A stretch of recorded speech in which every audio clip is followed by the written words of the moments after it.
Amém, amados. Saúdo os irmãos com a paz do Senhor Jesus. Amém. Estamos nos esforçando para transmitir pelas redes sociais, em especial o Facebook, para que outras pessoas possam ter acesso àquilo que nós estaremos estudando e aprendendo com o Senhor nesta manhã. Deu certo aí, Alessandra? Já está online, já estamos via rede social. Falamos aqui direto de Governador Valadares, no Templo da Assembleia de Deus, numa subsede, bairro Santa Helena, cujo pastor é o pastor Valmir, meu pastor querido, que em dias especiais me dá até marmitex. O Senhor é o meu pastor e quase nada me faltará. Quando não é o marmitex, é jurubeba. Então, é bênção de Deus comer uma comida maravilhosa com a jurubeba, que ajuda o fígado e a digestão. Vamos então, amado, a lição de hoje, nós vamos estudar a lição 3. Eu induzi o pastor ao erro, que já estava lendo a lição 4, que nós colocar no notebook dele, coloquei a lição 4. Então, a igreja do Santa Helena está um passo à frente dos irmãos e a gente tem que caminhar no ritmo dos demais.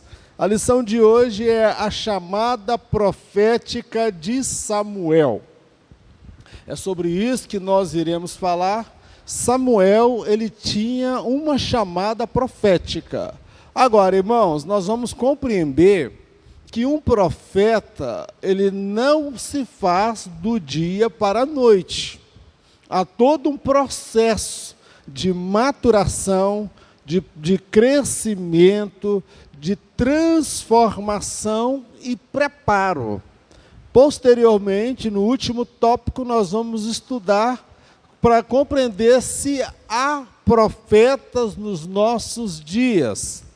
Então, é sobre isso que nós iremos falar na lição de hoje. Eu gostaria de contar com carinho a compreensão e a paciência dos irmãos, que nós produzimos sempre um material que nós colocamos no YouTube. E tem sido de grande valia para muitos professores, porque o papel do aluno é ler a revista em casa. E o papel do professor é enriquecer o conhecimento da proposta feita pelo comentarista. Amém, querido? Que professor não se restringe a ler revista, irmãos. Eu já participei de escola dominical, que o professor, a única coisa que ele fazia era ler a revista e não esclarecia nada, não punha um ponto de vista, não ia além daquilo, ficava uma escola bíblica tediosa. Vamos falar uma coisa, irmão. Você acordar no domingo de manhã, para ir na igreja, para aprender a palavra, e o que a pessoa vai fazer é ler a revista e não acrescentar mais nada, fica tedioso. Muita gente fica desanimado de sair de casa. Amém, querido? E eu quero, na direção do Espírito Santo, com temor de Deus e humildade, comunicar ao coração dos irmãos aquilo que o Senhor comunicou ao meu coração quando eu estava estudando até essa revista, essa lição, e escrevendo algo que Deus colocou no meu coração. Vamos lá, então? Introdução. Mudou? Vamos lá. Samuel cresceu em um ambiente nada favorável para se desenvolver uma fé genuína. Tudo à sua volta era desmotivador. Então, olha, a chamada profética de Samuel não se deu no meio dos mantos, não se deu no meio dos reteté, ramanaia. A chamada de Samuel não se deu no meio da escola de profetas, onde todo mundo saltava no poder, onde todo mundo era espiritual. A chamada de Samuel, irmão, se dá num lugar, num ambiente desmotivador, irmão Paulino. Por quê? Era um ambiente marcado, irmãos, por uma frieza espiritual. Era um ambiente marcado por uma apostasia, por pecado. Então, o ambiente que ele foi formado, irmãos, não era um ambiente mais apropriado, era um ambiente desmotivador. É a mesma coisa que as irmãs, só para as irmãs entenderem um pouco o que foi o ambiente que Samuel, a irmã fazia a massa do pão, e na hora de assar o pão, você não põe ele no forno, você põe ele na geladeira. Você entendeu uma situação dessa? Você não põe ele no forno, para poder, que é o ambiente apropriado para o pão crescer, é no forno, não é, irmã? Mas no caso de Samuel, ele cresceu num ambiente totalmente contrário. É a mesma coisa que as irmãs faziam, o pão, colocar lá no congelador, depois volta, está lá o pão pronto. Samuel foi um milagre de Deus, de forma sobrenatural. Por que eu falo de forma sobrenatural? Porque foi Deus que agiu, irmão, na vida de Samuel, de forma sobrenatural, e contra todas as expectativas, ele conseguiu crescer e frutificar em meio a um ambiente contaminado. Olha o ambiente que Samuel viveu, irmãos. E contaminado pela imoralidade, o pecado estava dentro do templo, do tabernáculo. Um ambiente contaminado pelo desvio de conduta. O sacerdote deveria viver de uma forma e ele vivia totalmente contrário ao padrão estabelecido por Deus, desvio de conduta e maus exemplos. Isso é lugar de formar profeta, irmãos? Fala comigo. Isso é lugar de você pegar o seu filho e levar para a casa do Senhor, para ser educado, para ser homem de Deus? Samuel cresceu no meio desse ambiente. Aí eu destaco que Ana, sua mãe, foi para Samuel referencial de fé e conduta no qual ele se espelhou. Meu irmão, na igreja nós temos problemas, temos pessoas que estão envolvidas no pecado, temos pessoas com desvio de caráter, desvio de conduta. Na igreja nós temos às vezes escândalos, da igreja nós temos tudo às vezes para apagar a nossa fé e desmotivar a gente a servir a Deus. Agora, a questão é, aonde você vai colocar os teus olhos?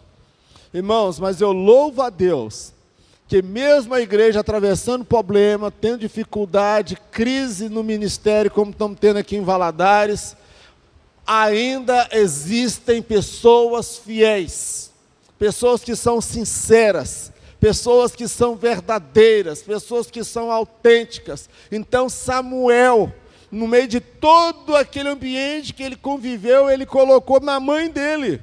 A sua mãe foi o referencial de fé e conduta no qual ele se espelhou. Meu irmão, olha para quem é melhor do que você. Não se compara com quem está morto espiritualmente, que está lá no chiqueiro do cão, não, irmão. Tem gente que está na casa do Senhor, mas está no chiqueiro do inferno. Aí tem crente que, não, olha lá, fulano, como é que ele está? Olha a vida que ele vive. Meu irmão, por que você tem que se comparar com quem está no chiqueiro? Por que você não se compara com quem tem vida santa? Por que você não se compara com quem é verdadeiro? Com quem é autêntico, com quem ora, com quem jejua, com quem faz a diferença? Aí a gente vê que muitas pessoas vivem uma vida vergonhosa para justificar porque o outro lá também não vive. Samuel, irmãos, ele teve referencial. Ele teve na mãe dele, eu destaco, é possível crescer e dar bons frutos em meio à apostasia moral e espiritual dos nossos dias. Irmãos, quantos aqui concordam que nós estamos vivendo um período de apostasia espiritual e moral? Nós estamos vivendo isso. A igreja brasileira, irmãos, ela está passando por um período de apostasia. Irmão Mauro, mas a igreja diz que o Brasil é o país que tem o maior número de evangélico. Mas vai ver esse número de evangélico, irmão.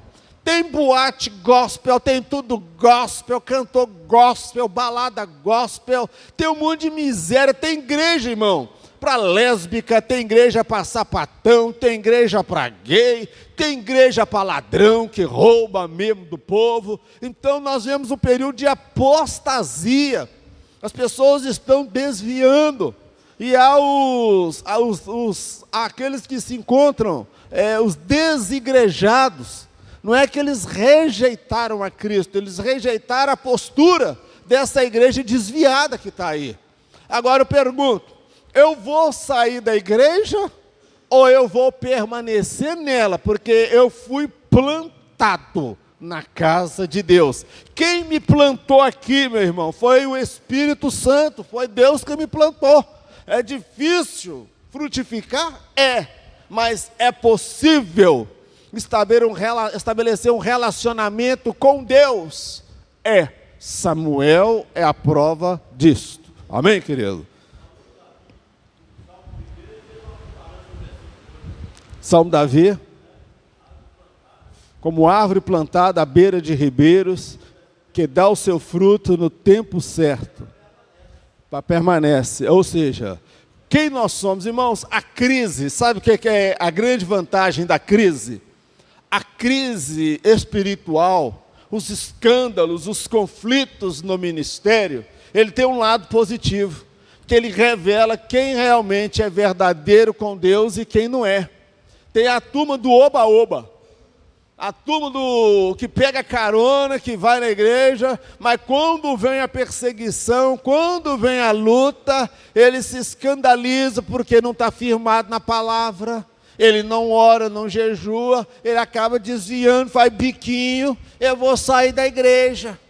Mas a crise, ela revela os verdadeiros adoradores do Senhor. No tópico 1, nós vamos falar sobre definindo profeta em Israel. Então, nós vamos observar o que é profeta dentro do padrão bíblico em Israel. É sobre isso que nós queremos falar. Porque, irmão, o profeta é aquele que ouve a voz de Deus. Mas não é todo profeta que você pode falar que é de Deus. A Bíblia fala dos profetas de Baal. Vocês lembram disso? Nos dias do profeta Elias, os profetas de Baal. Eles também traziam revelações, eles faziam adivinhações e tinham experiência com o mundo espiritual. Então nós temos aí, meu irmão, pessoas que estão profetizando, trazendo revelamento e profetada, mas a fonte da inspiração não é o Espírito de Deus. Tá bom, meu querido? Vamos lá, prosseguir. Subtópico de número 1. A menção de profeta. Samuel não foi o único profeta em seus dias. Primeira coisa, ele não foi o único profeta nos seus dias. Embora fossem raras as vezes que Deus falava por intermédio de um profeta. Quando nós entramos lá no primeiro livro de Samuel, fala que naqueles dias a palavra de Deus era rara. Por que era rara? Porque havia pecado, a nação estava em pecado. A nação estava envolvida com apostasia. Então, por que a palavra de Deus era rara? Porque eram pouquíssimas as pessoas que tinham vida com Deus no altar para Deus usar. Então, não é todo mundo, igreja lotada, igreja amarrotada, irmãos. Existe uma coisa, numerolatria. É a idolatria por números na igreja. Nós, quando vemos uma igreja lotada, amarrotada, nós falamos, nossa, que igreja abençoada. Israel tinha muitas pessoas, milhões de pessoas, e a palavra de Deus era rara. Por quê? Porque não haviam homens de Deus que se colocavam no altar de Deus para ser usado por Deus. Então ele não foi o único profeta, houve outros. O livro de Samuel faz menção de profetas anônimos, os quais não têm o nome revelado, apenas a mensagem que eles entregaram no nome do Senhor. Vocês já viram profetas na Bíblia que a Bíblia não fala o nome dele? O profeta foi na casa de Eli, entregou o recado falando do juízo. Mas a Bíblia não fala o nome desse profeta. Então no livro de Samuel nós vamos deparar, não só no livro de Samuel, mas na Bíblia nós vamos nos deparar com profetas anônimos. Aqueles que não tiveram o nome revelado. Guarda, meu irmão, uma coisa que eu vou lhe dizer. O importante não é você aparecer. O importante é que a mensagem seja transmitida e que as pessoas nem saibam quem é você, meu irmão. Hoje nós vivemos a era da ostentação. A pessoa, ele não somente quer falar, ele quer ser visto, quer ser reverenciado e aplaudido. Então eu olho os profetas anônimos, é uma lição muito grande para as nossas vidas. Mas também no livro de Samuel nós vamos encontrar profetas cujos nomes foram revelados. Há pelo menos 3 profetas cujos nomes são revelados. O primeiro é Samuel, os irmãos compreendem? Está lá, Samuel, profeta. Natã é aquele que foi para Davi e denunciou o pecado de Davi. Aquele foi macho, porque ele preocupou, como é que eu vou entregar a mensagem para o rei? Ele era profeta também. E Gade é um outro nome citado no livro de Samuel. Então observa, como que a obra de Deus anda, irmão? A obra de Deus não existe lugar para estrela. A obra de Deus, ela é feita o quê? Em grupo, em equipe. O Espírito Santo de Deus não usa só um, e os outros ficam de lá sem ter o que fazer. O Espírito de Deus deseja usar você como instrumento, como vaso na mão dele. Então, nos dias de Samuel, Samuel não era a última bolacha do pacote. Haviam outros profetas também, que tinham autoridade, que tinham unção de Deus, mas nenhum ficava querendo puxar o tapete do outro. E nos nossos dias, irmãos? Não é um querendo puxar o tapete do outro? Não é um querendo aparecer mais do que o outro? Não é um querendo ter mais agenda do que o outro? É o que nós vivemos nos nossos dias. É uma disputa. E nós compreendemos que a obra de Deus não é uma disputa. É um trabalho de cooperação e parceria. Você tem o seu valor na obra de Deus. Estou vendo ali, por exemplo, a nossa irmã que chegou, que mora aqui, que era lá da sede, está aqui agora com a gente em Santa Helena, Edneia. É isso mesmo? Ela, manda eu cantar para ver, vai ser uma tristeza. Agora, traz essa irmã para cantar aqui, para você ver que o céu abre. A glória de Deus manifesta nesse lugar. Agora, deixa eu cantar aqui. Em vez do fogo cair, os irmãos vão correr. Então, cada um, meu irmão, é usado por Deus segundo o propósito de Deus. Amém, meu querido? Vamos prosseguir, então. Subtópico de número 2. Definição de profeta. Afinal de contas, o que é profeta, irmãos? Aí nós vamos entender o que é profeta sobre a ótica bíblica. Tem gente que se autodenomina profeta. E nós vivemos isso. Sou profeta de Deus. Mas é profeta que vive entregando recado na casa dos outros, que aparece no horário do almoço, que não trabalha, que é preguiçoso, que não dá certo em empresa nenhuma. Aí depois ele se auto-intitula profeta e sai entregando recado na casa de um, na casa de outro, pregando a igreja e falando bala house e ripa no balaio. Então, pera lá, meu irmão, que negócio é esse? Então, vamos ver o que é profeta. Aí eu destaquei lá. Está dando para os irmãos ler ali, irmão? Está dando para ler ali? Os irmãos conseguem lá atrás ler? Beleza. O profeta no Antigo Testamento era tido por todos como um porta-voz da palavra de Deus aos homens. Então, profeta é aquele que ouvia a voz de Deus e aquela mensagem era direcionada para o povo. Amém, querido? Então, este era o profeta. Deus falava com ele. Deus se comunicava com ele. Por que Deus escolhera ele? Aí nós vamos nos deparar com o que? Atos da soberania. Deus escolheu. Deus chamou Jeremias para ser profeta. Deus chamou Samuel para ser profeta e se revelou a eles de forma pessoal. Jeremias, antes que você existisse, eu já te conhecia. E antes que você saísse do útero, da barriga da sua mãe, eu te santifiquei e às nações eu te dei por profeta. Profeta, irmãos, é chamado pelo próprio Deus. Não é o pastor que vai dizer, irmão, você vai ser ungido como profeta. Agora tu vai profetizar na casa de Deus. Não, não é o ministério que consagra profeta. O ministério pode reconhecer o ministério do pastor, o ministério do evangelista, o ministério do presbítero, do diácono. Agora, o profeta, irmãos, é uma relação entre Deus e o homem. Amém? É Deus que levanta profeta. A calça frouxa não pode ser profeta. Sim, meu irmão Paulinho.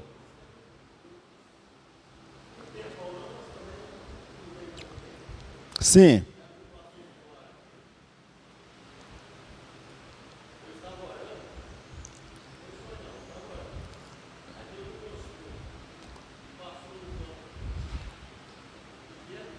O pastor no campo.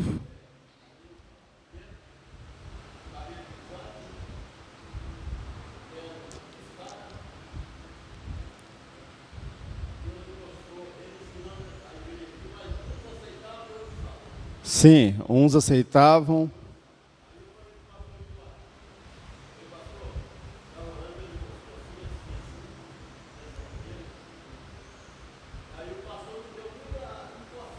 O pastor não deu crédito que você falou.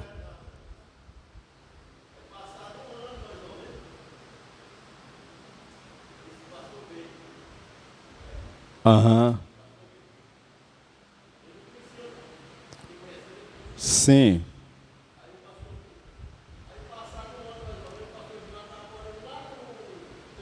O trevo.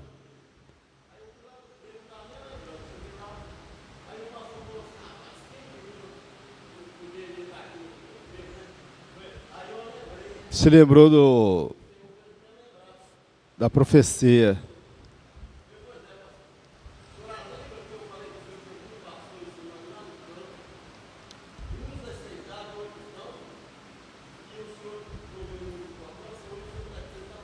Amém.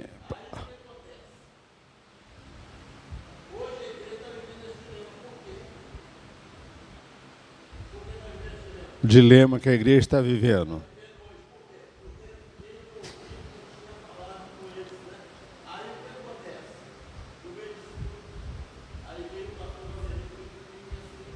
Amém.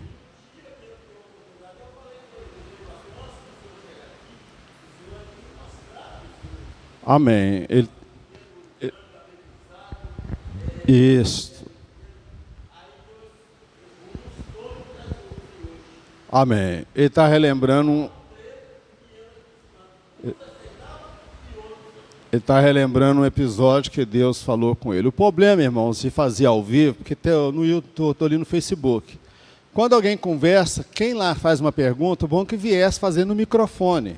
Porque quem está lá atrás não ouve nada, aí fica um diálogo da pessoa comigo. Que tem liberdade de fazer, do ponto de vista, ele lembrou de um fato, que Deus falou com ele, mostrando um pastor que chegaria, e passou um ano, aquela revelação, aquele sonho se cumpriu, e de fato, Deus, irmãos, ele continua tendo seus profetas. Amém, querido? Então, o profeta, ele ouvia a voz de Deus e comunicava aos homens. Diferente do sacerdote. O sacerdote ouvia a voz dos homens e apresentava a Deus. O profeta era pior, irmão. Porque, pode falar uma coisa? Ser sacerdote, irmão, não corre risco, porque o sacerdote, ele ouve a súplica do necessitado, aquele que vem confessar o pecado, ele vai interceder pelo povo, ele pega a causa do povo e apresenta para Deus. Ele tem que ter tempo de Deus com oração. O profeta, irmão, é aquele enjoado, é aquele mal-humorado, azedo, que vem e ouve a voz de Deus, Deus fala com ele, Valmir, fala, teu servo ouve, Senhor. Vá lá e fala para aquele irmão, se ele não mudar, se ele não mudar de postura, se ele não arrepender, eu vou pesar a mão sobre ele, vou descer com ele no leito da enfermidade, vou descer com ele na sepultura. Fala para ele que eu tenho visto as obras dele e não tenho me agradado. Aí ele vai entregar o recado. O irmão quase bate no profeta. Agora, o mesmo irmão, ele chega para o pastor para pedir oração. Ele quer, ou seja, ele quer que Deus ouça a sua oração, mas ele não quer que Deus fale com ele. Na verdade, nós queremos o favor de Deus, mas não queremos nos sujeitar a Deus. Então, o papel do profeta, irmãos, não é fácil. O profeta, como eu disse, era escolhido por Deus para levar ao seu povo uma palavra específica. Seria como a boca de Deus falando naquele momento. Havia pelo menos várias formas de Deus usar um profeta. Deus podia falar com ele em sonho. Dar a ele um sonho, e ele ter aquele sonho, e ele comunicar à pessoa, e no devido tempo aquele sonho se cumprir. Outra forma, Deus falava com o profeta, vá lá e diz para fulano, para o rei, ou para tal pessoa que assim eu mandei falar com ele, como foi o caso de Eliseu, que mandou ungir Jeú como rei, tá bom? Ele mandou ele lá ungir. Ele falou, o Senhor me mandou vir até ti, te ungir, que tu serás o próximo rei. E ele fez isso. Agora, a outra forma de usar o profeta é quando vem a glória de Deus, e Deus fala na boca dele, fala, assim diz o Senhor. Irmão, o recado é quente e na hora, porque Deus está usando a boca do profeta. E ele diz, assim diz o Senhor. É outra forma de Deus usar o profeta. Tá bom, meu irmão? Então, o profeta, ele é o quê? A boca de Deus falando. Então, todos tinham o profeta como homem de Deus e como a boca de Deus falando naquele exato momento. Aí eu destaco, tratava-se de uma responsabilidade muito grande, pois o profeta, guarda isso aqui, irmão, o profeta não possuía autonomia para falar de si mesmo. Não é o profeta que vai falar o que quer e o que não quer, não, irmão. Profeta não sai, eu descreio, irmão, de pessoa que está ligada na tomada 24 horas por dia. Você liga para a casa dele e eis que falo contigo, meu servo, minha serva. Espera lá, meu irmão. Nos profetas, nos nossos dias, é segundo que o Espírito Santo deseja operar. E é toda hora que Deus opera. O profeta Eliseu, quando morreu o filho daquela mulher, e Geazi tentou barrar a mulher no meio do caminho, ele falou, não deixa ela vir até mim, porque Deus me encobriu esse negócio. Eu não sei o que está acontecendo. Deus não me revelou nada. Aí ela, o que está acontecendo? Olha, eu acaso te pedi filho. Eu acaso pedi a você filho. Meu filho está lá doente. Aí ele mandou Geazi na frente. Geazi foi e não resolveu o problema. Aí foi o profeta Eliseu e resolveu o problema. O profeta tem hora que não é toda hora que Deus está revelando, usando, não, irmão. Tem hora que ele não sabe mesmo. Por quê? Não era do propósito de Deus. Agora o perigo, irmão, tem gente que é tido como profeta. Se você for na casa dele para orar por ele, ele tem na cabeça, se eu não entregar um recado, eu não entregar uma mensagem, ele vai achar que eu não sou vaso, que eu não sou profeta. Aí é a hora que induz o profeta o quê? O profeta se sente obrigado a entregar um recado. Ou então você fala, irmão, o que Deus te mostrou aí? Uma vez eu estava orando para uma pessoa, ô irmão, o que Deus te mostrou, irmão? Deus mostrou nada, tem uma Bíblia aqui, todo tamanho, você quer ver? Lê de Gênesis, Apocalipse, você entende a vontade de Deus. Uai, vai ficar forçando, irmão, tentando. Eu não vejo nada mesmo, não. Agora, quando vem a autoridade de Deus, irmão, tem hora que Deus fala com a gente. Aí a gente entrega o recado. Está claro aqui, irmão? O profeta não tem autonomia para falar de si mesmo. Trata de uma grande responsabilidade. Isso se dava quando o Espírito de Deus o inspirava com unção, revelação e autoridade para tal. Irmão, tem profeta na Bíblia que era chapa quente, que o bicho era doido mesmo. Você pega um profeta Elias, irmão, vai lá e desafia os 850 profetas de Baal, 850 contra um. Ele falou, vai lá, traz lá o sacrifício. Aí eles, até meio-dia, eles se cortavam com lancete, derramando sangue, invocando Baal. Aí ele, grita mais alto, quem sabe Baal está de férias, está dormindo. Olha a intrepidez, porque ele sabia que Deus naquele dia tinha amarrado todos os demônios, espírito da adivinhação, espíritos demoníacos que falavam com aqueles homens.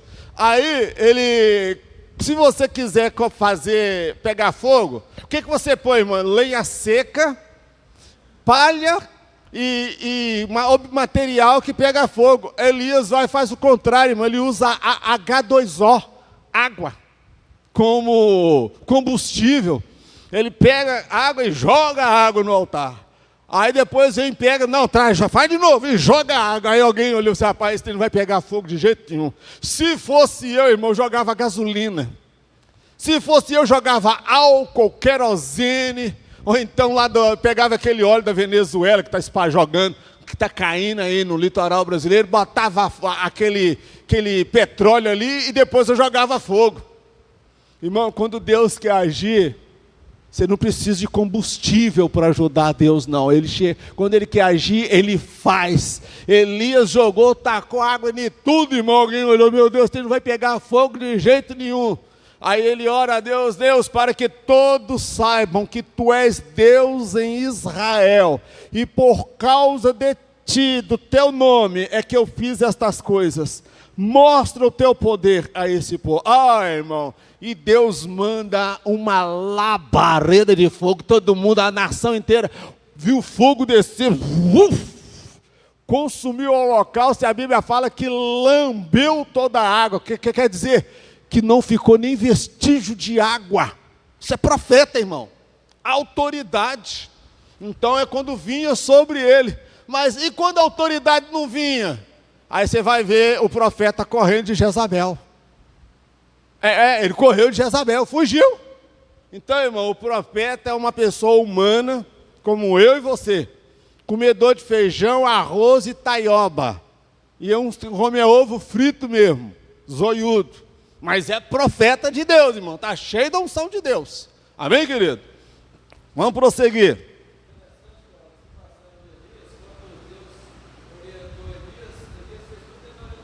Fez tudo dentro da orientação de Deus, Elias.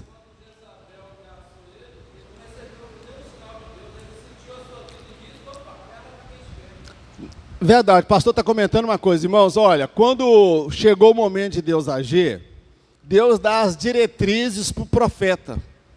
E quando Jezabel falou que ia matar, Deus não falou com ele. Deus não poderia ter falado com ele? Faz o seguinte, corre não, enfrenta esse filho do cão com a pombagira aí. Essa mulher está cheia de demônio.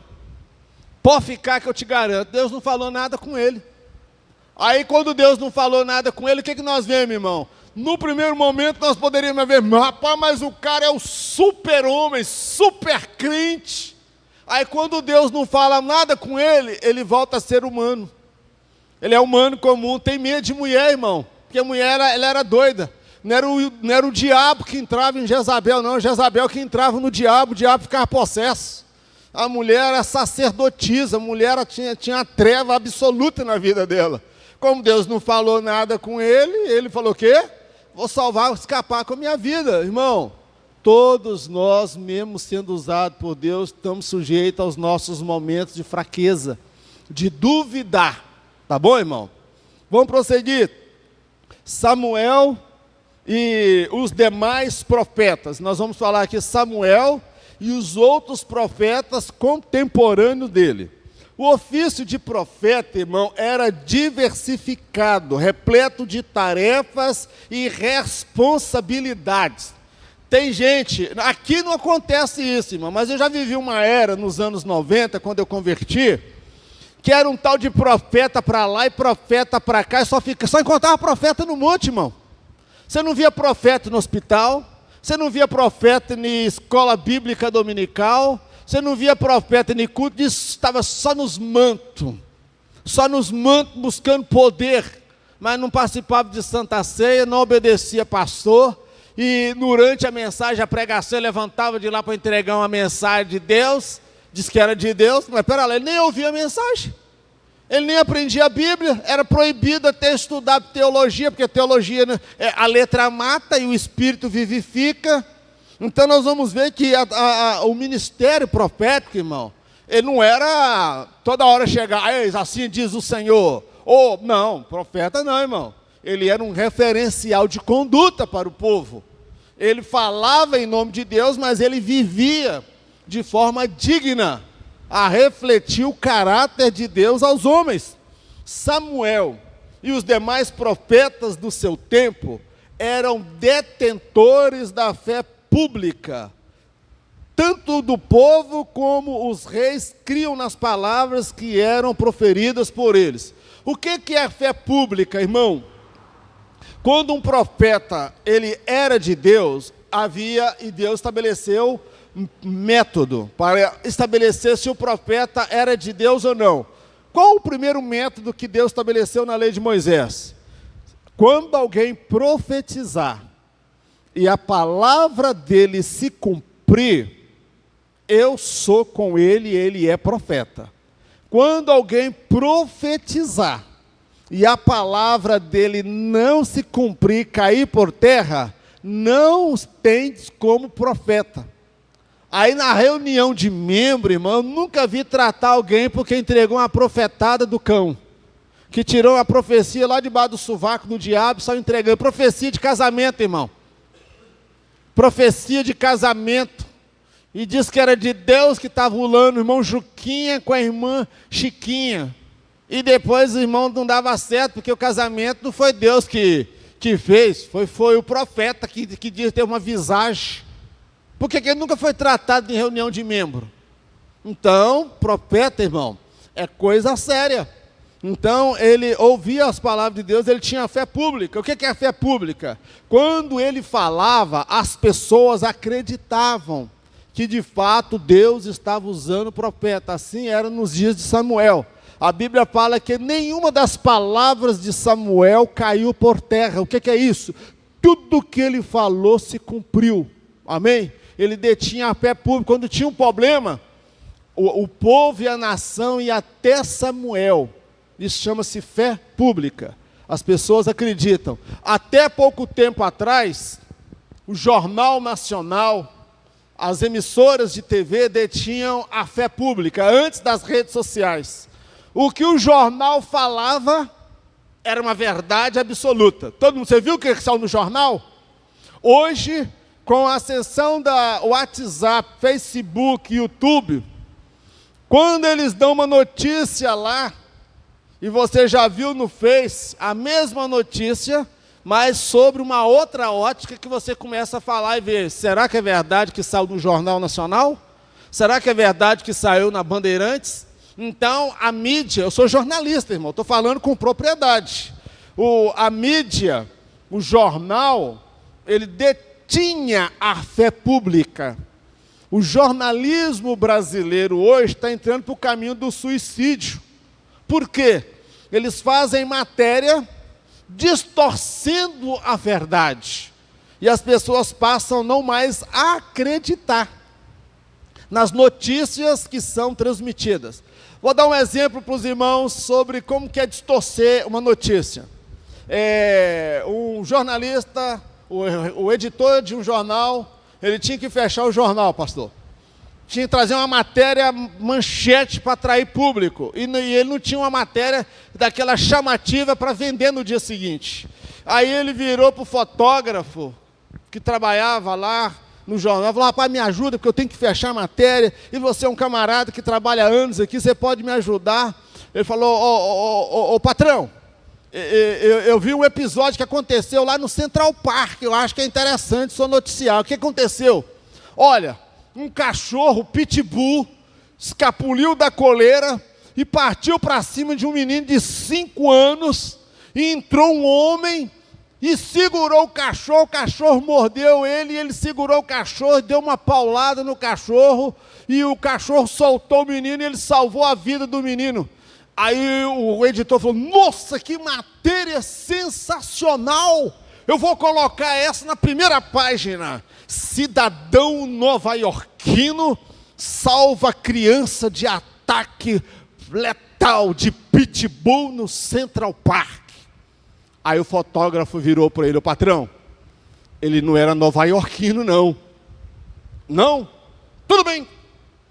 Cidadão americano salva criança de ataque mortal no Central Park. Um herói americano. Aí o fotógrafo falou, patrão, ele não era americano não, patrão. O que ele era então? Ele era muçulmano. Aí a matéria no jornal saiu: terrorista muçulmano ataca cachorro americano no Central Park. Está vendo como que é distorcer a notícia? Porque ele já tinha uma ideologia contra os muçulmanos, contra o árabe. Aí ele trouxe a notícia falando que ele atacou o cachorro, mas não mostrou que ele atacou o cachorro para defender e salvar a vida de uma criança.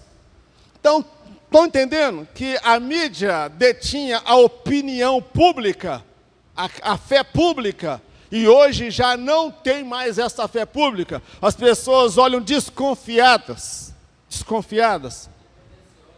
tendenciosa.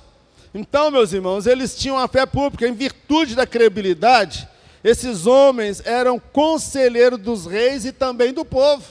Houve um período, irmão, que o profeta, os reis tinham ele como conselheiro. Natã era um dos conselheiros de Davi, de tanto que Deus usava ele, entendeu? Agora tinha rei que tinha ódio de profeta, porque não queria que o profeta entregasse a mensagem de Deus, porque o rei estava em pecado. Tá bom, meu querido? Então, profeta eram várias as responsabilidades. Irmão, é perigoso você ser profeta e você sair falando pelos cotovelos o que Deus não mandou você falar.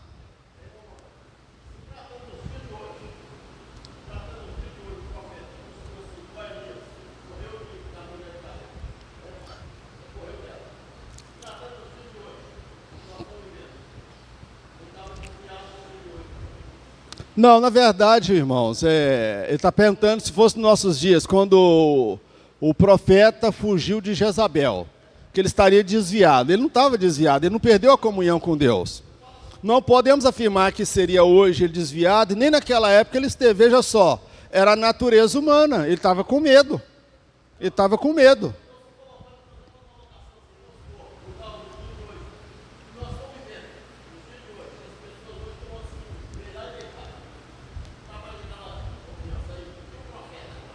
Ah, tá. Aí nesse sentido, aí já não é fugir, é omissão. O caso do profeta Elias, irmão, não foi omissão. Ele entregou, ele fez tudo que Deus mandou. Mas Deus não falou com ele, fica aí, enfrenta a mulher. Deus não falou com ele. Mas o que nós vemos, irmãos? Quando a glória de Deus vem sobre um homem, irmão, ele faz proeza. A gente fala no mal tem hora, irmão, que eu falo umas coisas que só quando vem mesmo aquela autoridade de Deus sobre a minha vida e eu falo mesmo, entrego a mensagem quente, azeda e amarga. Se quiser come muito, se não quiser come pouco. Mas quem me conhece mais de perto sabe que eu não sou assim. Eu sou brincalhão, sou divertido, faço hora com meus meninos, faço gracinha. Então, mas quem olha às vezes falando, pensa, nossa, esse homem deve ser igual limão azedo e amargo, toda hora está entregando. Não, irmão, é quando vem a autoridade de Deus. Agora, o problema, irmãos, é quando não vem a autoridade de Deus, aí eu quero ganhar no grito. Eu quero convencer a igreja que a mensagem e o recado que eu tenho para falar, o meu ponto de vista, ele vem da parte de Deus. Paulo, em alguns momentos, ele escreve, ele fala, digo eu, não o Senhor. Ele fala, é opinião minha, mas creio que até nisso, o Senhor, ele esteja de acordo, me apoiando, entendeu? Então a gente tem que saber, quando eu falo uma coisa com o Valmir, ou o Valmir fala comigo, fala, olha, Deus falou comigo assim, assim, assim. Agora uma coisa eu virar, olha pastor, eu acho que o senhor pode trabalhar assim, assim, assim, desta forma. Ou seja, estou falando que sou eu. Agora, toma cuidado, irmão, quando você fala que é Deus. Quando você fala que é Deus falou com você, que Deus mostrou para você, aí, meu irmão, você está colocando Deus, às vezes, numa coisa que Deus não mandou você falar. Tá bom, meu irmão? Podemos prosseguir? Tópico 2. O desenvolvimento do ministério de Samuel. Os irmãos entenderam o que é ser profeta, irmãos? Alguma dúvida aqui? Não? Que o ambiente que ele cresceu não era nada favorável? Nesse tópico 2 é o desenvolvimento do ministério de Samuel. Nós vamos ver como que se deu o crescimento dele. Como eu já disse para os irmãos, Samuel, irmãos, foi um milagre de Deus. e aquele menino ter dado fruto, porque ele viveu num ambiente contaminado, um ambiente corrompido, cheio de imoralidade, e ainda assim ele manteve a integridade dele. Mas vamos analisar alguns elementos dentro desse crescimento de Samuel. Mudou ali? Acompanhe ali comigo, irmãos. Os irmãos estão conseguindo ler ali? Quando nós estudamos elementos de pedagogia, quando eu fiz ETAD, a capacidade que as pessoas têm de assimilar uma verdade quando elas somente ouvem, a porcentagem é inferior quando ela ouve e ela vê. Eu desperto dois sentidos seus, a visão e a audição. Vocês estão vendo o slide, somado ao que eu estou falando. A capacidade de você reter esta informação, ela é maior. Amém? Exceto os irmãos que já chegam meio com sono. Tá bom? Vamos lá. O crescimento profético de Samuel.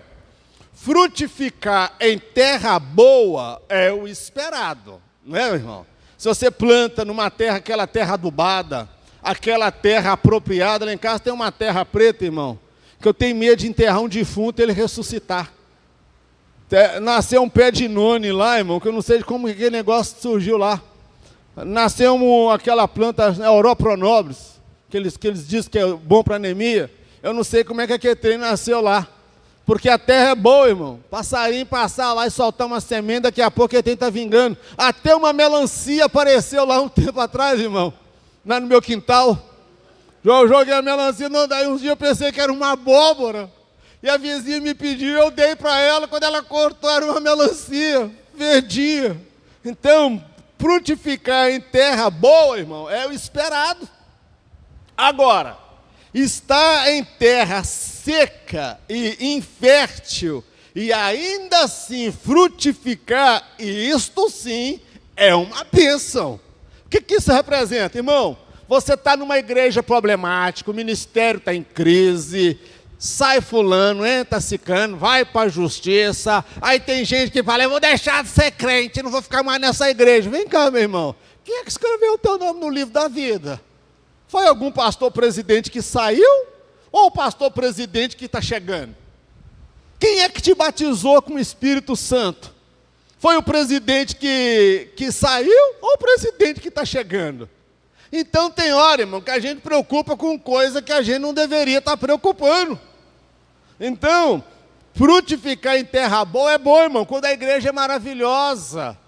Eu vou para aquela igreja tal, porque lá tem uma benção, louvor, é uma hora de mensagem, tem o departamento infantil, tem o culto da criança, tem ar condicionado, tem toda a estrutura. Eu vou para lá, vai então, meu filho, vai lá, dá fruto. Agora, desafiador é você estar num lugar onde a terra é árida, a terra é seca, não tem nada favorável e ainda assim você vinga, no sentido de dar fruto, ainda assim você frutifica, ainda assim você mostra quem é que te chamou, quem é chamado por Deus, ele dá fruto até no deserto, irmão. Samuel, ele frutificou em uma terra seca, cheia de escândalo, cheia de apostasia, cheia de pecado. Quem eram os referenciais que ele tinha mais próximo dele? O sacerdote Eli, que não ouvia mais a voz de Deus. Ofni e Finéias, que eram sacerdotes, que não conheciam a Deus. Era um empregado que não conhecia o patrão. Olha que coisa mais louca, irmão. Eles ganhavam dinheiro na obra de Deus, em nome de Deus, mas não conheciam a Deus. E viviam uma vida de pecado. As mulheres faziam fila, irmão. Opa, agora é minha vez, eu quero Ofni, eu quero Finéias. E fizeram, irmão, do templo, o tabernáculo, casa de prostituição. Transformaram aquele trem no puteiro, irmão. Para os irmãos entenderem o que foi que os filhos de Eli fizeram. E Samuel cresceu no meio disso tudo, irmão. Eu vou sair da igreja, naquela igreja só tem gente de pecado. Então você vai para qual igreja, irmão? Só se for para o céu. Você pode ir em qualquer outra igreja. O problema é que na outra igreja, quando você chega, parece que todo mundo é anjo, não é assim, irmão? Todo mundo parece que é anjo. Que bem, Pai do Senhor, irmão. Pai do Senhor, minha irmã. Aí você sente aquela acolhida maravilhosa. Mas deixa passar 6 meses, um ano, você vai começar a ver, que pastor não é tão sincero como eu penso. Aquela mulher do pastor, aquele presbítero. Aí você começa a ver e fala, oh meu Deus do céu, eu caí noutra de novo, vou sair dessa igreja, eu vou para a próxima. Irmão, vou falar uma coisa aqui, para quem está aqui no Facebook, aqui. Se você encontrar uma igreja perfeita, pelo amor de Deus, não vai para lá não, que senão você vai estragar a igreja toda. Aprenda a dar fruto aonde Deus te plantou. Amém, querido? Dê fruto aonde Deus te plantou. Eu destaco o seguinte, o crescimento moral e espiritual de Samuel se deu em um local sagrado, que era o quê? A casa de Deus. Porém, profanado e envolto em meio a escândalos de ordem sexual, obreiro em adultério, porque Ofni e Finéias eram casados, irmãos. Eles estavam, antes de tudo, em adultério, cometendo adultério. De ordem sexual, ganância pelo dinheiro, porque eles eram avarentos, o negócio deles não era vida com Deus, o negócio deles era dinheiro. E idolatria a cargos e títulos. Eles falaram, olha, eu sou da tribo de Levi, eu sou descendente da família de Arão, aqui eu estou, aqui ninguém me tira. Ah, meu irmão, vai. Aí aqui você está e aqui você não tira. Tá bom. Deus vai levantar uma guerra com os filisteus, e esses filhos de Eli vão pegar a arca da aliança, colocar no ombro. O problema é que eles carregaram a arca da aliança no ombro, mas não carregaram o Deus da aliança no seu coração. O lugar para nós carregarmos Deus, irmão, não é nem crucifixo.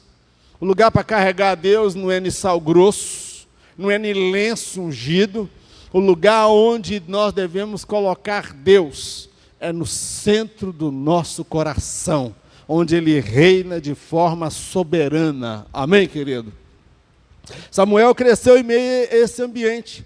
Tratava-se de um ambiente desafiador. Irmão, quem é que conseguiria ser crente naquele lugar? Ei, irmã Sônia? Você conseguia ser crente naquele lugar, irmã Sônia? Quantos aqui conseguiriam, irmão, ser crente? Quando Jesus começa a sacudir a bananeira, que tem um provérbio que diz que Jesus vai sacudir a bananeira, e cacho podre, banana podre vai cair. Aí o que Deus faz no ministério de Valadares no Brasil? Jesus está sacudindo a bananeira, e a banana podre está caindo, só vai ficar banana boa. Amém, querido? Está sacudindo a bananeira, meu. Opa! Aí o que diz o Salmo 91? 1000 cairão ao teu lado, 10.000 à tua direita, mas você não será atingido. Agora, vamos falar uma coisa, irmãos. É desafiador. Não é difícil, irmãos, viver num ambiente assim? Essa crise que nós estamos enfrentando. Viver numa igreja onde o líder está em pecado, os pastores auxiliares, o presbítero, quando a pessoa olha para o altar, vê os obreiros em pecado, aí você fala, eu vou sair da igreja. Espera lá, é desafiador, mas não é impossível não. Você pode dar fruto, você pode ser instrumento na mão de Deus. É desafiador, mas não é impossível de se estabelecer um vínculo de relação pessoal com Deus. Vem cá, meu irmão. Você quer estabelecer um vínculo de comunhão com quem? Com um pastor ou com Deus?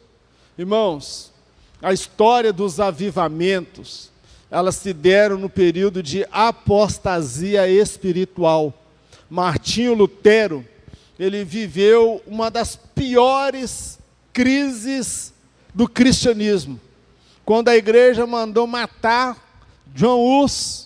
Ele veio antes de Martinho Lutero.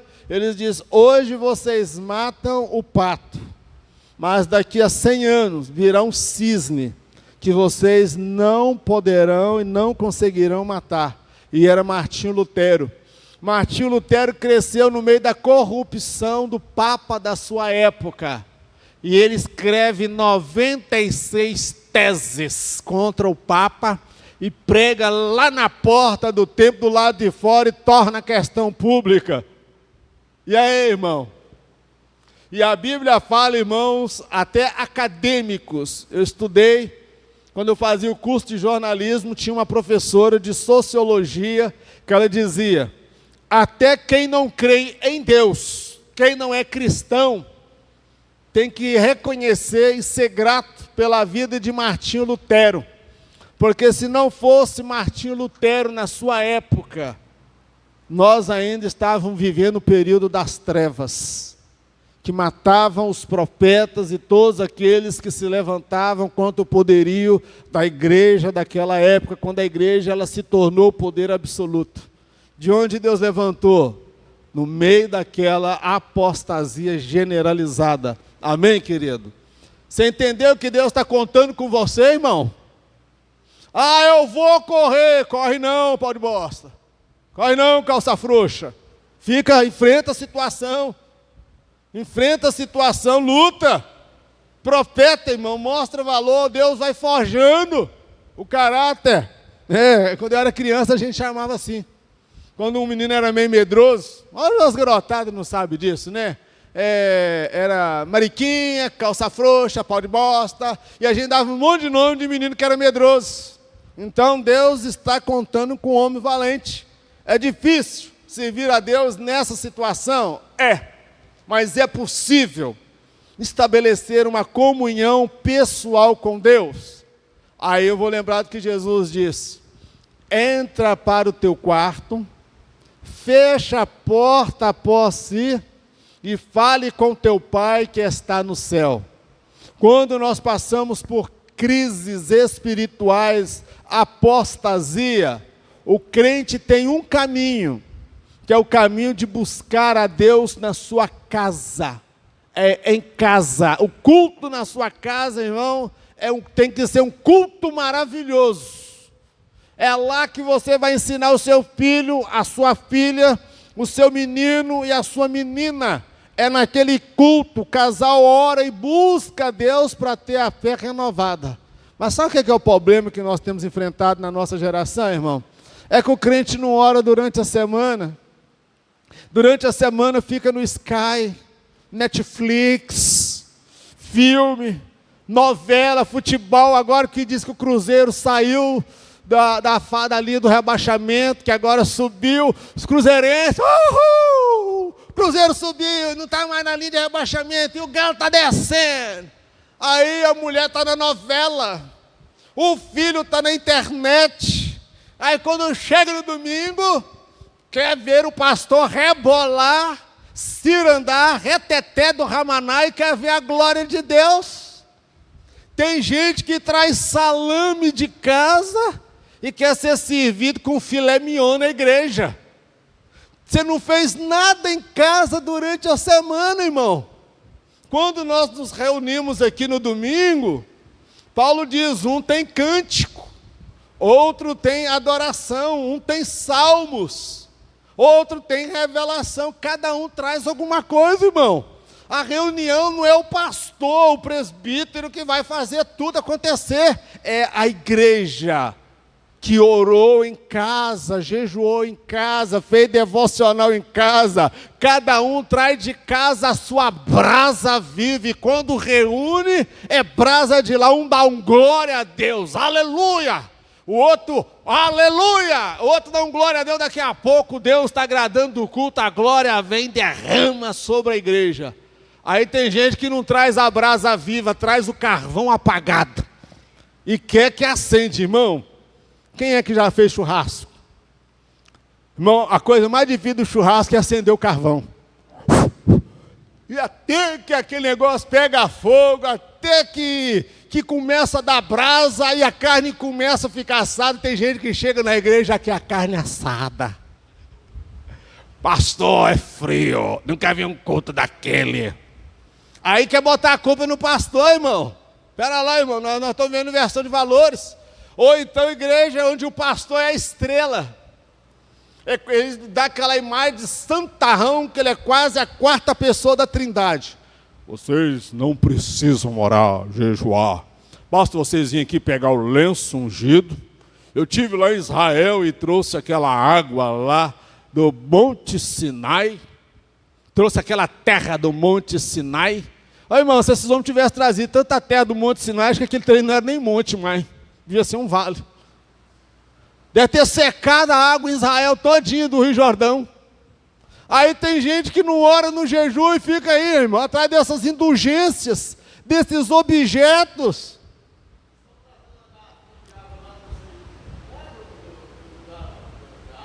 Da África. Secou o rio de Israel, estão trazendo da África agora.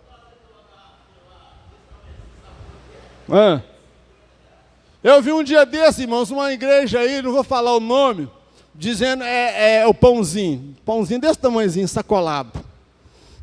Esse pão, quando você comer na tua casa, vai entrar um milagre. Esse pão, quando você levar ele para sua casa, Deus vai operar. Vem cá, irmão. Então eu vou na padaria ali, então, que eu compro um pão de 50 centavos, eu oro por ele, e Deus abençoa, e Deus, o mundo vai ser curado. Então esse pão, vão fechar os hospitais, então, vão levar esse pão para todos os hospitais, acabou. Não precisa do ministro da saúde mais não, chama o ungido lá para entregar pão para todo mundo, falar para o Bolsonaro. Então a gente acaba colocando, depositando a nossa fé, irmão, nas indulgências, em objetos, e não leva o quê? Você a buscar a Deus, irmãos. Eu descreio desse líder de liderança, que ele centraliza tudo em torno dele. O pastor não tem que centralizar tudo em torno dele, não. Ele administra e leva os irmãos a entender e compreender que cada um é responsável pela sua família. Aí você fracassa lá como sacerdote do lar e quer ver glória de Deus aqui. Aí, meu irmão, tem certeza que depois dessa você não vai mais ficar trazendo salame para a igreja. Tu vai trazer caviar de Jeová. Tu vai jejuar a semana toda, e quando tu vir aqui, meu irmão, o culto pode estar frio, mas você vai ser brasa viva na mão de Deus.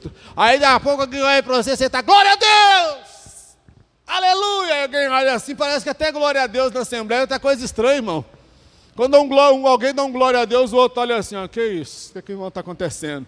Olha, nós somos pentecostal, não sai, irmão. Nós já estamos até estranhando os glória a Deus na cara de Deus. Parece que é coisa rara, está parecendo nos dias de Samuel, que era rara a palavra de Deus. Vamos prosseguir, irmão. Essa igreja do Santa Helena, quando for arrebatada, vai receber um galardão tremendo. A luz está fraca assim, é porque o sol bateu aí. Está dando para ler ainda? Não é culpa minha não, irmão. Não é culpa minha não. Estou trazendo material. A formação profética de Samuel. Uma árvore não se torna frutífera por acaso. Há todo um processo que envolve seu desenvolvimento e a esperada frutificação. Irmão, profeta não é do dia para a noite. É um processo que ele vai passando, Deus vai transformando, Deus vai moldando, Deus vai capacitando. Ele está vendo o erro, ele está vendo o pecado, ele está vendo a imoralidade, ele está vendo tudo de errado. Mas Deus está lhe forjando o profeta. Então, meu irmão, nenhuma árvore, ela dá fruto do dia para a noite, não. Você não vai pegar um caroço de manga aí e vai plantar na tua casa para ver se em novembro ou dezembro tem manga para você colher, não. Você tem que primeiro investir, esperar o tempo, aí ele vai dar frutificação. Se você não quer frutificação, você vai fazer o quê? Vai no supermercado, no mercado municipal e compre pronto.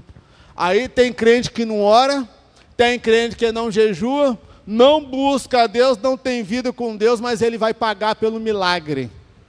Aí é que tem os charlatões da fé. É aqueles que prometem coisa que nem Deus prometeu. Faz campanha para crente que nem Deus prometeu aquilo, curar todos os enfermos e resolver todos os problemas. Eliseu, você sabia que Eliseu foi para o céu, morreu doente, irmão? Eliseu, Paulo, Deus não tirou o espinho na carne dele? Aí apregou a coisa, irmão, que nem Deus prometeu. Então vamos lá, irmão. há pelo menos aqui duas formas de aprender. Vou apontar para os irmãos, duas formas de você aprender. Uma se dá através dos bons referenciais que encontramos ao longo da vida. Irmãos, eu louvo a Deus, que quando eu era recém-convertido, lá no ano de 93, os irmãos podem não acreditar, mas os irmãos sabiam que eu gostava de forró, carnaval, trio elétrico, lambada, Beto Barbosa, e ontem eu vi ele cantando no programa aí, a sábado à tarde, eu fiquei lembrando, falei, oh Deus, olha o tempo de cegueira que eu vivia, meu Deus.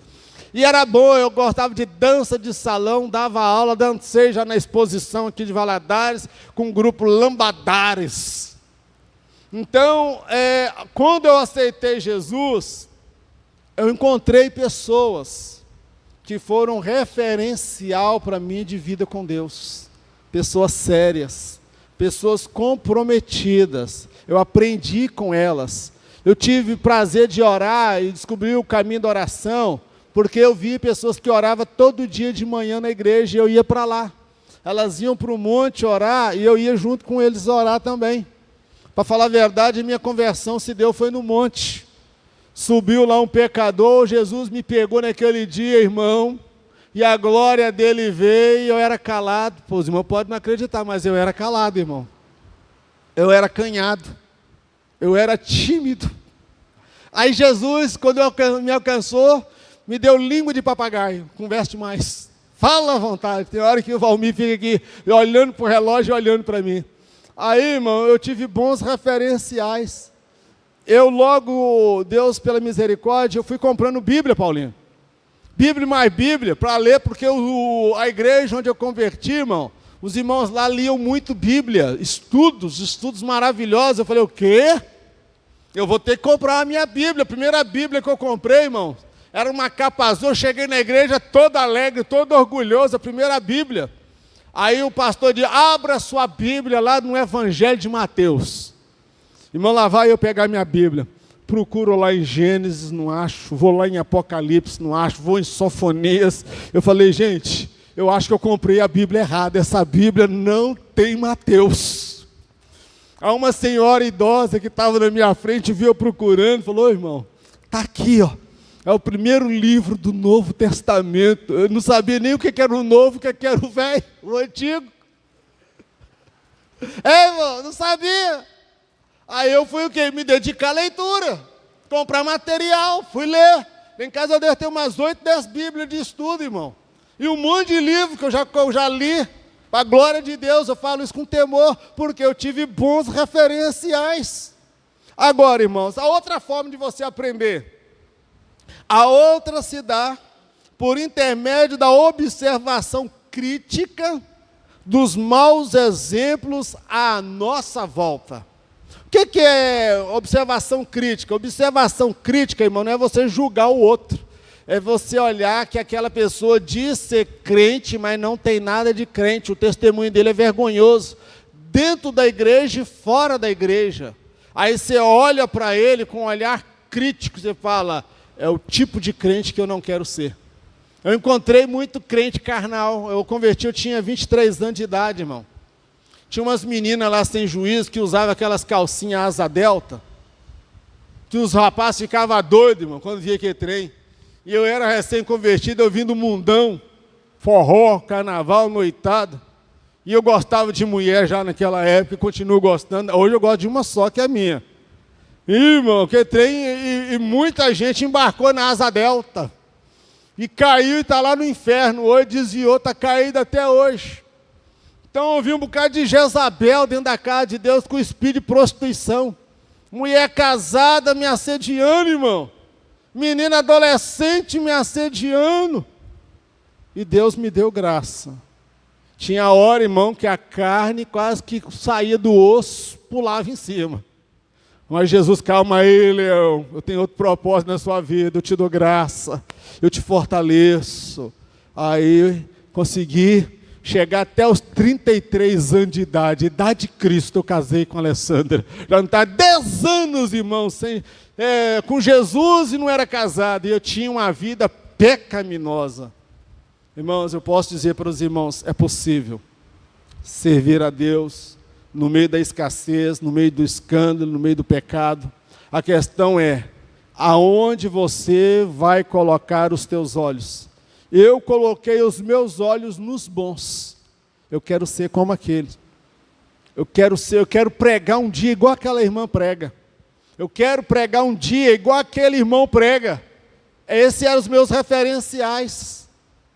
Agora, os que eram problemáticos, eu tratava com respeito, paz do Senhor, mas você não me via na rodinha deles, na turminha deles que ia para o barzinho, que ia para a sorveteria, para a pizzaria e só conversava imoralidade, que não tinha nada de crente. Aí eu destaco, Ana foi o referencial da fé que Samuel almejava para a sua vida. Como Samuel conseguiu sobreviver a tudo aquilo, irmãos? 3 sacerdotes em pecado. Não é fácil, mas a mãe dele ia de ano em ano para cuidar de Samuel. Ela dizia, meu filho, eu tenho certeza que Deus tem uma chamada para a sua vida. Eu era estéril.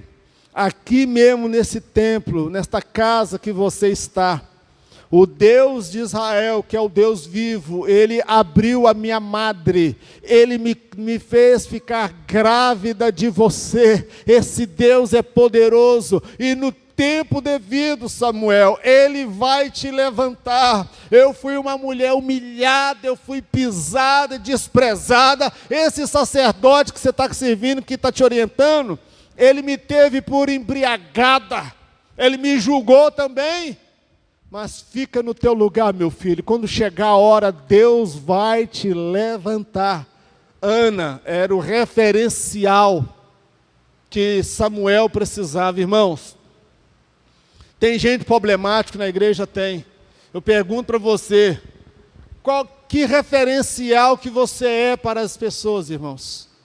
Você é um crente autêntico? Você é um crente verdadeiro? Ou você é pedra de tropeço? Pessoas vêm para a igreja e acabam desviando por causa do seu mau testemunho. Irmão, é coisa séria. Então, Samuel, ele olhava para a mãe dele, quando a mãe dele, eu conjecturando, contando aquelas histórias da experiência, e ela, filho, estou grávida de novo, você vai ter mais um irmãozinho. A Bíblia fala que ela teve 5 filhos depois de Samuel. Ela falou, Deus operou mais um milagre, Deus tirou a minha vergonha mais uma vez. Foi o que fortificou a fé de Samuel. Amém, meu irmão? Enquanto que Eli e seus filhos lhe ensinaram tão somente o serviço na casa de Deus. A mãe não era teóloga, a mãe não era doutora nas escrituras, mas a mãe tinha joelho de camelo. Sabe o que é joelho de camelo, irmão? É aquela mulher que vive em oração com o joelho dobrado. É aquela mulher que tem um joelho calejado de tanto orar e buscar a presença de Deus. Hoje nós temos muitos teólogos, doutores em divindade, mas homens que não têm conhecimento, experiência com Deus. Que Deus tenha misericórdia das nossas vidas. Que nós não sejamos apenas teóricos da fé, mas sejamos pessoas que vivenciam, testemunham a vida com Deus. Eu vou entrar num tópico aqui que não está proposto pelo comentarista, nem está aí na sua lição. Aprendendo com quem já foi fiel um dia. É possível, irmão? A gente aprender com quem já foi fiel um dia? É. A Bíblia fala que a gente tem que ser manso como a pomba e prudente como a serpente. Satanás, o vosso adversário, anda ao vosso derredor, rugindo como leão, a quem possa tragar. Jesus está dizendo o quê? Que ele trabalha, que ele não é preguiçoso, que ele está sempre o quê? Esperando a oportunidade. Então, vamos analisar o seguinte: Eli fracassou no ministério sacerdotal e de igual modo na criação dos próprios filhos. Olha, 2 coisas. Ele teve o fracasso no ministério Ele teve um fracasso quanto à criação dos filhos. Agora, irmão, vamos ser sinceros. Não se pode afirmar que ele tenha fracassado desde o início de sua chamada. A Bíblia fala do período de decadência de Eli, o livro de Samuel. Ele já estava com 90 anos de idade, irmão. Ele já estava um homem com a idade avançada. Muitos reis, Davi morreu mais ou menos com 70 anos de idade. Alguns reis em Israel morriam com 54, com 55. Eli viveu uma expectativa de vida muito além da sua época. Então, irmão, eu não posso ser leviano e falar que aquele homem não tinha qualidades, Paulino, e virtudes no início do seu ministério. Que a vida toda ele foi leviano.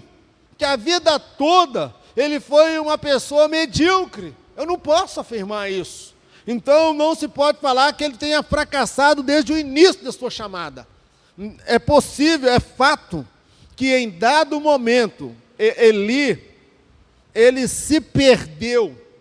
Em algum momento, no ministério dele, ele se perdeu, irmão. Ele perdeu a fidelidade, ele perdeu a vida com Deus, Deus não falava mais com ele, Deus não se agradava mais do sacerdote Eli, mas ainda assim Deus foi tolerando Eli até os 90 anos de idade, irmão. Deus foi tolerando. Não obstante, ele fora usado. É fato que em dado momento ele se perdeu e não mais se achou. Agora, ele foi usado por Deus para abençoar Ana. Guarda o que eu vou dizer. Ele não era mais um sacerdote autêntico, ele não tinha mais autoridade como outrora, mas ainda assim, irmãos, ele abençoou Ana. Vai. E o Deus de Israel atenda a sua petição e a sua oração. E a palavra dele se cumpriu na vida de Ana. Está vendo aqui, irmãos? E outra coisa, ele que cuidou do ensino de Samuel nos afazeres de um sacerdote. Ele ensinou a Samuel. Ele falou: meu filho, você tem que limpar a vela, você tem que cuidar dos pães, você tem que fazer isso com temor. Ou seja, porque ele fazia aquilo antes. Ele ensinou Samuel, irmãos. Ele ensinou os ofícios. E como fazer, ele tem os méritos dele sim, irmãos. O problema é que quando alguém cai, quando alguém afasta, sai do nosso meio, aí aquela pessoa não presta mais. Uma coisa que eu vi essa semana, aquela briga que está tendo, só para os irmãos contextualizar o que eu vou dizer, do Bolsonaro com o PSL, partido dele, que era porta-voz do governo, porta-voz não, representante do governo na Câmara, aquela jornalista, Joyce Hasselman. Ela brigava para o Bolsonaro, defendia. No dia que ele colocou ela para fora, ela saiu falando um monte de podre dele e do filho dele, irmão. Espera lá. Cadê o caráter dessa pessoa, irmão? Cadê a índole dessa pessoa? Então, quando é que ela estava sendo verdadeira? Quando ela servia a ele, que ele estava todo ele era mau caráter e com mentira, ou ela é mau caráter agora, que ela vem trazendo, falando dos podres? Então, irmão, a gente tem que ter que tomar pudor. Respeitar, irmão, tratar com pudor aqueles que vieram antes de nós, que deram frutos na obra. Pode ter caído, pode ter desviado, mas em dado momento ele foi uma bênção. Outra coisa, ele discerniu que o Senhor estava falando com Samuel e o orientou como devia proceder. Por várias vezes Deus falou com Samuel e ele você me chamou? Não, não te chamei não. Segunda vez Deus falou: Eli, você me chamou? Não, não te chamei não. Terceira vez: Eli, você me chamou? Eu falei não. Ele falou: meu filho, faz o seguinte. Aí a Bíblia fala que Eli entendeu que o Senhor estava falando com o menino, porém ele nunca ouvira a voz de Deus. Por que Eli pôde orientar ele? Porque Eli, em dado momento, ouvia a voz de Deus. É duro, irmão, falar isso. Você vê alguém que caiu, que está desviado e fala: olha, eu escolhi esse caminho, você não precisa seguir esse caminho. Ele virou para Samuel e falou: meu filho, quando você entrar lá e ouvir de novo aquela voz falar com você, você vai fazer assim: fala, Senhor, que o teu servo ouve. Esse é o código, esta é a senha. Hoje nós queremos a senha do Wi-Fi. Você chega na casa do crente, qual é a senha do Wi-Fi aqui? Não é assim, irmão? Mas Eli passou para ele a senha. Como é que você vai ouvir? Aí quando ele foi para o quarto dele, Samuel, Samuel, ele disse, usou a senha do Wi-Fi com Deus. Fala que o teu servo ouve. Aí Deus começou a falar. E foi falando, e foi falando. Amém, querido? Então eu destaco que não é louvável ignorar as virtudes de quem fracassou um dia. Não vou jogar pedra, irmão, em quem caiu. Ainda que ele esteja desviado, ainda que ele esteja no pecado, não vamos jogar pedra, vamos orar por ele, para Deus ter misericórdia, pelo menos para salvar ele naquela vida, porque aquela pessoa já foi canal de bênção. O pastor que me ajudou muito no início da minha caminhada, ele teve um deslize moral. E eu continuei amando e continuo amando ele até hoje, irmãos. O meu orientador na faculdade, que me ajudou a fazer minha monografia, que foi meu orientador, na época, quando eu terminei o meu curso, para a glória de Deus, eu consegui a nota máxima e com louvor, porque o pessoal da banca entendeu que o trabalho estava além do esperado. Ele tinha uma orientação sexual diferente da minha, declarado. Mas eu amo, tenho um carinho pela pessoa dele. Eu não vou denegrir, desqualificá-lo, porque ele tem uma preferência sexual diferente da minha. No dia do professor, eu mandei mensagem para ele, eu falei, eu te amo, em Cristo Jesus. Você foi um canal de Deus para me abençoar. E ele está naquela vida lá, diferente da minha. Então, irmãos, a gente tem que ser respeitoso com todas as pessoas. Não é louvável ignorar as virtudes de quem fracassou um dia. Amém, amados? Glória a Deus. Vamos parar de jogar a pedra no telhado do outro, porque o nosso telhado é de vidro?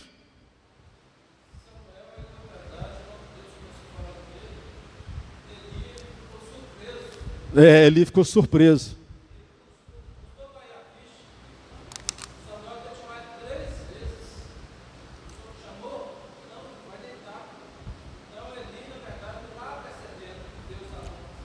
Você estava percebendo. Aí eu fico imaginando na mente de Eli as lembranças de quando Deus falava com ele. Oh Deus, que época boa quando o Senhor falava comigo. E eu não ouço mais a voz. Deus falava com ele por intermédio do profeta. Mas agora Deus não falava mais com ele diretamente. Lá vem a irmã com o dedo ungido. A disciplina de Samuel. Uai, o que houve com o projetor? Desviou. Opa, voltou. Há valores e princípios dos quais jamais devemos abrir mão. Um deles é o respeito aos mais velhos. Isto é, reconhecer que eles vieram antes de nós e por esta razão podem nos ensinar algo proveitoso. Irmãos, eu vou falar uma coisa aqui com temor de Deus. Não quero ser demagogo. Eu olho para o irmão Paulino, eu olho para o irmão Queiroga, eu olho para alguns obreiros da cabeça branca. Eu me sinto uma criança perto desses homens, porque esses homens enfrentaram uma fase difícil da igreja, que eles não tiveram a oportunidade de aprofundar na teologia, não tiveram a oportunidade de fazer uma faculdade, mas com um pouco do conhecimento e a unção de Deus, que era tremenda na vida desses homens, esses homens dirigiam congregações, dirigiam igreja durante anos e anos. E não vem alguém querer bater palma para mim, elogiar, porque, nossa, que professor maravilhoso, irmãos. Esses homens construíram a história da Assembleia de Deus que eu vivo hoje. Essa geração antiga, nós vai, nós veio, pregava atravessado, o português não era eloquente, Não tinha aquela oratória e Jesus salvava, batizava com o Espírito Santo. Na Santa Ceia, a criança era batizada com o Espírito Santo. Então a gente tem que aprender a respeitar, irmão, quem veio antes da gente, respeitar os mais velhos, porque eles têm alguma coisa para nos ensinar. O Samuel, ele era um menino respeitoso. Olha por que Deus falou com ele. Porque ele foi até o Eli 3 vezes. Vem cá, Deus não podia falar, vem cá meu filho, eu quero falar com você, não vai atrás desse sacerdote desviado, que eu não falo mais com ele não, porque eu não tenho mais nada com ele. Mas Deus permitiu que Eli tivesse o gosto, irmão, de ser o porta-voz. Falei, meu filho, vá lá, porque Deus está falando com você. Com Jeremias, Deus falou pessoalmente. Deus não poderia falar com Samuel claramente? Falou, olha, eu sou o Deus de Abraão, eu sou o Deus de Isaac, eu sou o Deus de Jacó. Deus poderia ter feito isso, irmão Paulino, mas Deus permitiu que Eli orientasse Samuel. Vá lá, meu filho, é Deus falando com você. Então, irmãos, a gente não pode abrir mão desses valores. Pregador que vem de fora e que faz aquele auê, e a gente olha para um obreiro mais antigo, que já está cansado, que já não tem mais aquele vigor, aquela saúde, está em limitações, problemas, desgaste familiar, e ele não dá fruto como era antes, mas ele está ali como testemunha viva da história, do que Deus realizou, que passou pela mão deles. Amém, querido? Então vamos valorizar os de casa, aqueles que vieram antes de nós. Samuel era pronto para ouvir e obedecer aos seus superiores. Não por acaso o Senhor se revelara a ele. Está aqui o meu pastor Valmir. Ele é meu pastor. Se ele falar comigo, na direção de Deus, com autoridade, eu baixo a cabeça. Sim, pastor, é verdade. Eu não conheço mais do que ele, ainda que eu conheça alguma coisa mais do que ele por causa da leitura, há uma hierarquia, irmãos. E eu tenho que respeitar o cargo, a posição que Deus o colocou. Eu tenho que respeitar a idade do irmão Paulino. O irmão Queiroga, eu me apaixonei pelo irmão Queiroga, no sentido de ver a vida daquele homem sofrido, irmão.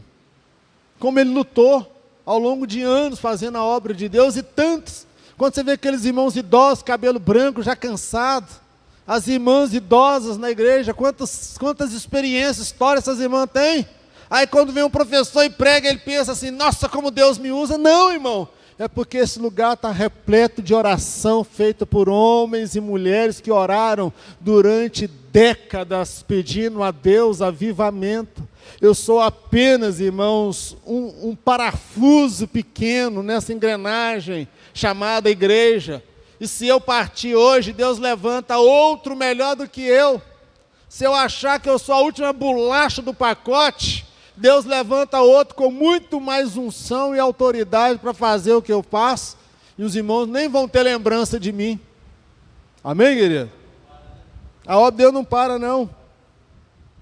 Tópico 3, não vai dar para entrar no tópico 3, ministério profético na atualidade. Eu quero perguntar para os irmãos, há profetas nos nossos dias, irmãos, na nossa atualidade? Há profetas? Há profetas. Mas nós precisamos entender o que é o dom de profecia, que é o que está ali. O que é o dom de profecia? Dom de profecia, irmão, é para todos os crentes que foram batizados no Espírito Santo. O Espírito Santo, ele vem sobre a pessoa e a capacita para falar, entregar uma mensagem à igreja. Amém? Mas, diferente do ministério de profeta, o dom de profecia não dá à pessoa, ou legitima a pessoa, a exercer cargo de autoridade. Eu sou profeta, Deus me usa, então eu tenho que ser o presbítero, eu tenho que ser uma diaconisa, eu tenho que estar à frente do ciclo de oração, eu tenho que estar liderando algum departamento, porque Deus me usa no dom de profecia. Espera lá, irmão. Ninguém que é usado no dom de profecia necessariamente vai ocupar cargo de liderança, não, meu irmão. É por isso que a Bíblia fala sobre dons e ministérios. Tá bom, meu irmão? Vou pular aqui. Ele profetizou sobre isso aqui. Olha lá, o dom de profecia. Ali, vou falar aqui, ó. Vou ser rápido. Os dons espirituais: palavra da sabedoria, palavra do conhecimento, dom da fé, dons de cura, operação de milagre, profecia, discernimento de espírito, variedade de línguas, interpretação de línguas. Isso aqui é dom. Ninguém que possui esses 9 dons, irmãos, necessariamente ele tem uma chamada para liderar, pastorear ou estar à frente de um rebanho. Ele tem um dom, Deus usa, mas se coloque no seu lugar. Agora, falando de ministérios, olha lá que Paulo escreve: tem apóstolos, profetas, isso aqui é ministério, evangelistas, pastores e mestres, ou doutores, em algumas traduções. Então, não mistura uma coisa com a outra, irmão. E muita gente, por não compreender a Bíblia, acha porque Deus usa no dom de cura, dom de profecia, palavra do conhecimento, que é revelação, aí ele tem mais autoridade perante a igreja do que o pastor, irmão. Eu já vi isso acontecer. Isso é uma inversão de valores. Não pode ocorrer isso. Deus usa cada um segundo o seu propósito. Vamos falar, por exemplo, o corpo de Cristo. Meu corpo, o que os irmãos conseguem enxergar de mim aqui, irmão? A cabeça, cabelo crespo, nariz chato, beiçudo, nariz achatado, orelha curta, pele morena, bronzeada de sol. Quem aqui consegue enxergar meus rins? Quem consegue enxergar meus pulmões? O coração? Então, ministério é algo mais visível, liderança. Dom é algo talvez que não é tão visível, mas ele dá a base para o corpo funcionar perfeitamente. Amém, querido? Não há nenhum mais importante que o outro. Há uma hierarquia estabelecida por Deus. Eu devolvo a palavra ao nosso pastor, que o nosso tempo encerrou. São 8:50. A nossa secretária vai dar continuidade. Peço perdão aos irmãos, não concluí, não vou avançar no horário, porque eu quero almoçar mais cedo hoje. Amém? Alguém quiser nos convidar, estamos abertos a convites.